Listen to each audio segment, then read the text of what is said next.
All right, gentlemen, welcome to yet another exciting episode of, well, it's finally winter, even though it's still November.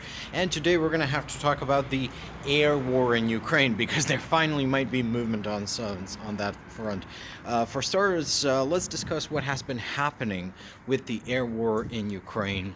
Up until now. So, in the beginning, neither the Ukrainians nor the Russians were able to secure any form of air superiority over the other for various reasons, the chief among them being that both militaries are very strongly post-Soviet, right? And even though the Ukrainians have been reforming and the Russians have been reforming, both militaries remain very, post-Soviet in their air doctrines and their air defense doctrines. And the Soviet Union always operated on the assumption that it could never contest it could never really fight NATO in the air, so what it's going to do is essentially try, in as much as possible, to deny the air to both sides through overwhelming air defense and highly maneuverable fighters, and just slog it out on the ground where they have the material and personnel edge over NATO.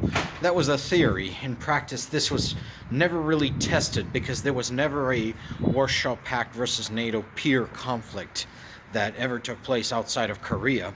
And in Korea, well, the Russian Air Force, well, yeah, I mean, it was the Korean Air Force, but the pilots were Russian, very obviously. It sort of did not fare all that well. But what happened at the beginning of the war was the Ukrainian Air Force was quite small, and so it could not sufficiently just win the air over Ukraine. And the Russians, well, they had that old Russian incompetence, and they had the doctrinal baggage from the Soviet Union. But also, what happened is they couldn't get deconfliction right. Deconfliction is when you the ability to teach your air defense people not to shoot down their own aeroplanes, to prevent fratricidal downings. In the beginning, there was a lot of fratricidal downings, so Russian air defense taking down Russian airplanes, and the Russians put a stop to that by simply stopping air missions, stopping sorties. That's, I guess, one way to avoid fratricide. Just don't contest the air. So for a long time, neither of the sides, neither Ukraine nor Russia, could really contest the air because of overwhelming air defenses on both sides and really a lack of, let's call them, airframes capable of defeating these air defenses on both sides. Neither of these sides does the American, or more precisely NATO-style energy fighting, where they use overwhelming speed to defeat the enemy aircraft or the enemy air defenses. But this has all been changing. So the air war has been, if that's even possible, even more entrenched than the ground war. That's why the ground war has been so entrenched, essentially, because every defensible position has full logistics. There is no air power to interdict command, control, logistics, and reinforcements. So it's full power versus full power everywhere the two armies meet. However, in the air, this is usually how you basically defeat an enemy on the ground. You attrit away his power, his logistics, his ability to command and control his troops from the air. That's like a lot of people have pointed out. Like Operation Desert Storm was what was it, like a 1 week of a ground campaign preceded by 5 weeks of aerial bombardment. Yeah, it's pretty easy to punch like Schwarzkopf when you've had the United States Air Force just batter the enemy into submission. But that is changing all right now, because we are seeing for the very first time signs of Russian air defense becoming a little bit more porous.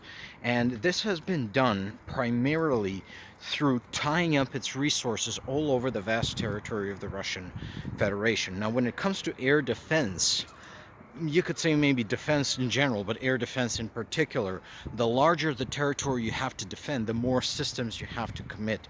And so even if you have as many air defense systems as the Russians do, and the Russians have a lot of air defense systems, then you're still defending a territory the size of Russia, right? And that's a big problem. The Ukrainians have obviously fewer air defense systems than the Russians, but they have a much smaller territory. Ukraine is Europe's largest country. I mean, if you consider Russia a European country, then Ukraine is Europe's second largest country, but it's still vastly smaller than Russia. Ukrainians are defending a much smaller territory, whereas Russians, they are defending a much larger territory from air assaults. Ukrainian drone technology has advanced to the point where they can essentially threaten every corner of European Russia. So everything the Russians own, which is west of the Volga River and the Ural Mountains, is now threatened by Ukrainian drones. Everything in the Black Sea, even up in the frozen north, everything is contested.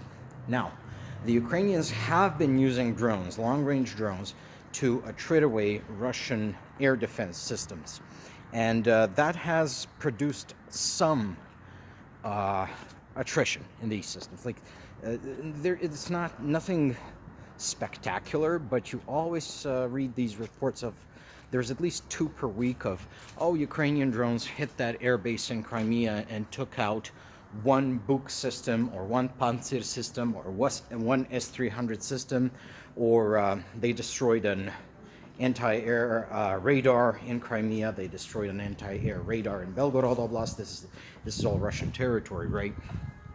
So they're always chipping away at the air defense assets. But what has really changed now is that with the beginning of the campaign against the oil refineries and the Russian military industry. So recently there was a hit, I believe, on a battery factory in Kazan. That's Tatarstan. That's the Republic of Tatarstan. That's on the banks of the Volga River. That's the geographical edge of Europe. Beyond the Volga River, it's already Asia, right? It's you've got this situation where not only are the Russian air defenses being chipped away at, not very effectively, but they are being chipped away at, but now they also have to cover the entire length and breadth of the Russian Federation.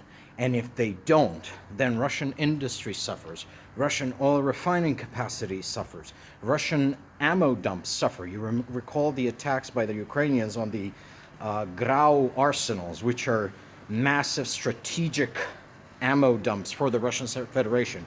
Ammunition they were not supposed to use in the Russo-Ukrainian war because they're storing it up for hypothetical defense of the nations. Well, the Ukrainians hit 2 of those arsenals, 3 if I remember correctly, and it was 2 or 3, and just the detonations were so massive they registered on seismometers all over Europe. It was like a nuclear detonation, and for a while people thought that Ukraine had detonated a nuclear device in Russia for about 10 minutes or so. Then it turns out no, they just took out the Grau arsenals. Now all of these things are within range of Ukrainian drones, and the Ukrainians are hitting them, and they're finding ways to bypass Russian air defense, which means that the Russians have to saturate a Russian territory with air defenses to avoid these very humiliating and crucially economically damaging strikes. I mean, the refinery attacks have really put a dent in Russian income, and also the ability of the Russian army to supply itself with fuel for the war machine, which that might be actually the greatest effect. The economic effects, and even if there's little economic effect, and there is quite a bit of economic effect because the Russia cannot sell fuels, they can now have to sell crude and buy fuels, which is quite humiliating for an oil-producing country. The biggest effect is political. I mean, Russia is supposed to be untouchable, and here you have the Ukrainians detonating their refineries. So the Russians have to post air defenses all over the place, and because of attrition and because of everything, there's only really one place from which you can take away these air defense systems to put them, on duty guarding refineries and factories and ammo dumps in the deep rear, and that is the front. The Russians are going to have to rob Peter on the front line to pay Paul in the rear. That sounded very dirty. Yeah, just my luck. There's a couple of old ladies present. Anyways, so if it is true that, and Ukrainian general staff have been claiming recently that they have had good success at attriting away Russian air defenses, then combined with the fact that the Russians now have to post their air defense systems ever deeper into their rear, I mean, on the Volga River, that's basically Asia, right? it would mean that essentially Russian anti-air systems will have to start disappearing from the front, appearing in the rear, and that means that the Ukrainian Air Force can now have increased operational, let's call it, flexibility at the front, coupled with the fact that Ukraine is receiving new airframes, new systems with which to prosecute this war. You got the F-16, you got the French Mirage fighters, and now pretty soon I suppose that Ukraine is going to receive the Swedish Gripen fighters. And Gripens are widely considered some of the best airplanes on this planet, some of the best warplanes on this planet. Well, we might see a change in the air war. It might move from this entrenched state of both sides lobbing JDAMs and glide bombs at each other from vast distances. We might actually see air combat, because once the air defenses on the Russian side have been thinned out a little bit by attrition and by tying them up, defending the refineries and the factories and the ammo dumps, then the real work of taking out the Russian fighter aircrafts will begin. Now, there won't be dogfighting, because modern air combat is essentially just yeeting air-to-air missiles at each other from beyond visual range. But we are going to see, I suppose, first airplane-on-airplane combat, and then we're going to see, yeah, the thing that mobile warfare is made of: close air support and bombardment campaigns. Well, we'll see if that happens. This is still just based on what the Ukrainian General Staff is claiming, but if you start hearing about Russian jets being shot down by Ukrainian jets, or Ukrainian jets being shot down by Russian jets, understand that the air war has finally left the aerial trenches. And I guess I'll see you in the next one. Cheers.